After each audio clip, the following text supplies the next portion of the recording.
Assalamualaikum warahmatullahi wabarakatuh. Kembali lagi bersama saya Ririn Rahmadani Nurdin, peserta pelatihan dasar CPNS Kementerian Agama tahun 2022, Angkatan 2 INDH 26. Pada kesempatan kali ini saya akan menjelaskan tentang core values ASN adaptif dan kolaboratif, di mana resume ini merupakan resume terakhir pada agenda 2.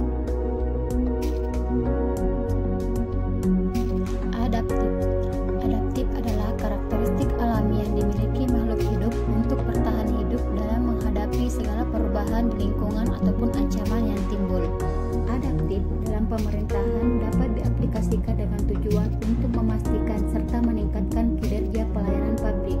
Adapun ciri-ciri penerapan budaya adaptif dalam lembaga pemerintahan antara lain sebagai berikut. Yang pertama, dapat mengantisipasi dan beradaptasi dengan lingkungan. Kemudian yang kedua, mendorong jiwa kewirausahaan, memanfaatkan peluang-peluang yang selalu berubah-ubah, memperhatikan kepentingan-kepentingan yang diperlukan antara mitra, instansi, masyarakat, dan lain sebagainya. Dan yang terakhir adalah terkait dengan kinerja instansi, di mana adaptif seyogyanya diinternalisasikan dan diwujudkan ke dalam organisasi sebagaimana upaya meningkatkan kinerja instansi. Adapun panduan perilaku adaptif yaitu cepat menyesuaikan diri menghadapi perubahan, terus berinovasi mengembangkan kreativitas dan bertindak proaktif. Ciri-ciri seseorang yang memiliki kemampuan atau karakter adaptif yang beberapa di antaranya dapat diuraikan sebagai berikut. Eksperimen orang beradaptasi, melihat peluang di mana orang lain melihat kegagalan, memiliki sumber daya, selalu berpikir ke depan, tidak mudah mengeluh, tidak mudah menyalahkan, tidak mencari popularitas, memiliki rasa ingin tahu, membuka pikiran, memperhatikan sistem, dan memahami apa yang sedang diperjuangkan. Learning organization atau adaptif sebagai nilai dan budaya ASN menurut Peter Senge antara lain sebagai berikut.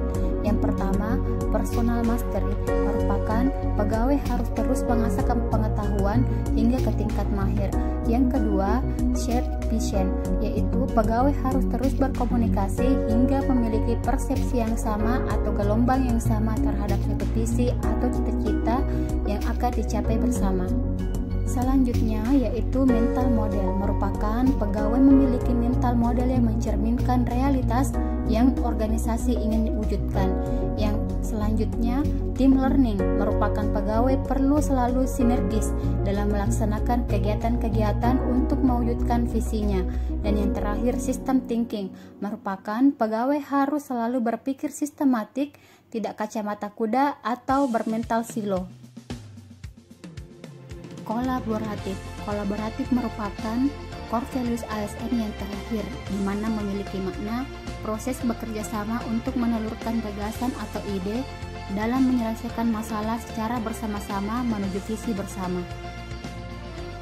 Kolaborasi menjadi hal yang sangat penting di tengah tantangan global yang dihadapi saat ini.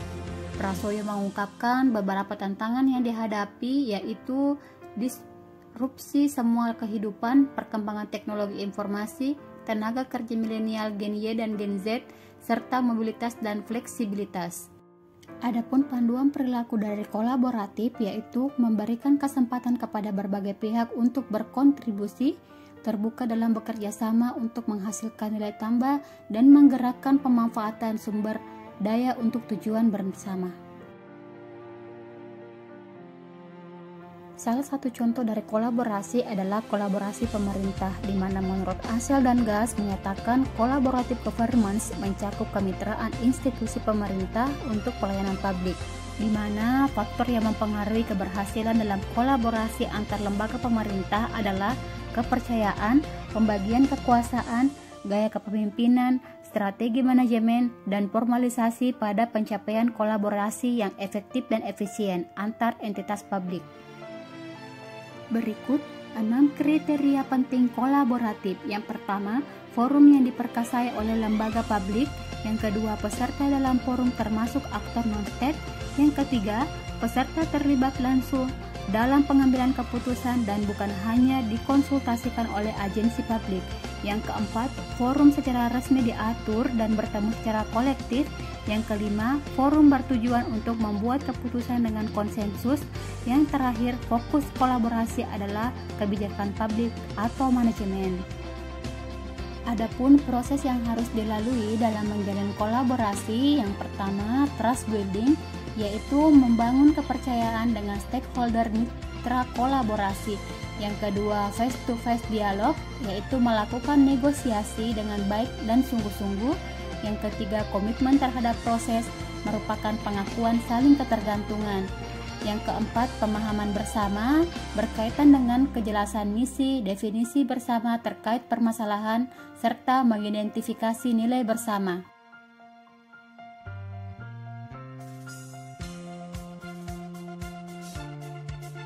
Adapun pendekatan yang dapat dilakukan dalam melakukan kolaborasi dikenal sebagai Whole of Government atau WOG, merupakan sebuah pendekatan penyelenggaraan pemerintahan yang menyatukan upaya-upaya kolaboratif pemerintahan dari seluruh sektor dalam ruang lingkup koordinasi yang lebih luas guna mencapai tujuan-tujuan pembangunan dan kebijakan.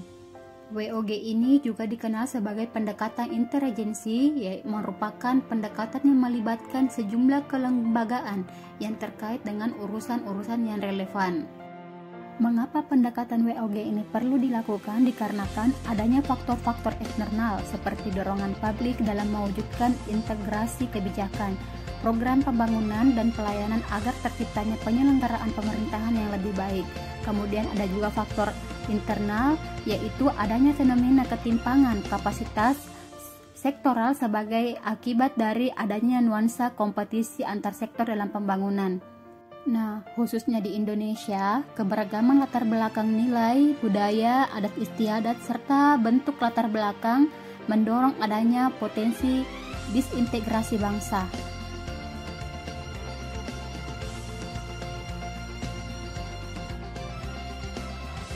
Adapun bentuk-bentuk WOG, yang pertama yaitu Integrating Service Delivery atau yang dikenal dengan ISD, yaitu proses penyatuan pemberian layanan kepada publik. Kemudian yang kedua, koordinasi dan kolaborasi, merupakan pemerintahan horizontal yang berkoordinasi atau berkolaborasi dalam mencapai tujuan bersama.